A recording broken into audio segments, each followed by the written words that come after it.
The wait is finally over. OnePlus 15 has arrived, and it's redefining what a flagship smartphone can be in 2025. Welcome back, guys. Today unboxing the new OnePlus 15 5G. Let's go.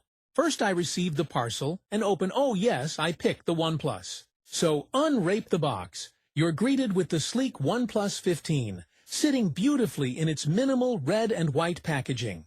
Inside, you'll find a sleek, transparent protective case. Not bad, guys, so the beauty of OnePlus 15 is here. Okay, clean the sticker. Pick the 120 Buo SuperVOOC charger, a USB-C cable. All classic OnePlus touches that remind users why the brand stands out. If you're new here, don't forget to subscribe our channel, like and share this video, and press the bell icon. Start the phone with Color OS. Set the color operating system first.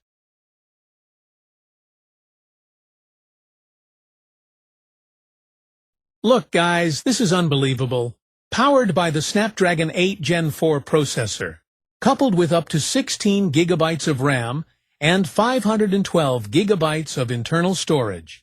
50 megapixel main sensor, 32 megapixel selfie camera, equipped with a 5000 mAh battery and 120W fast charging. So guys, this is unboxing of new OnePlus 15 5G. I hope you like this video. Please tell us in the comments section, how do you like this? If you like it, please hit the like button and subscribe to our channel, and don't forget to press the bell icon so you will receive our upcoming videos. Thanks for watching this video.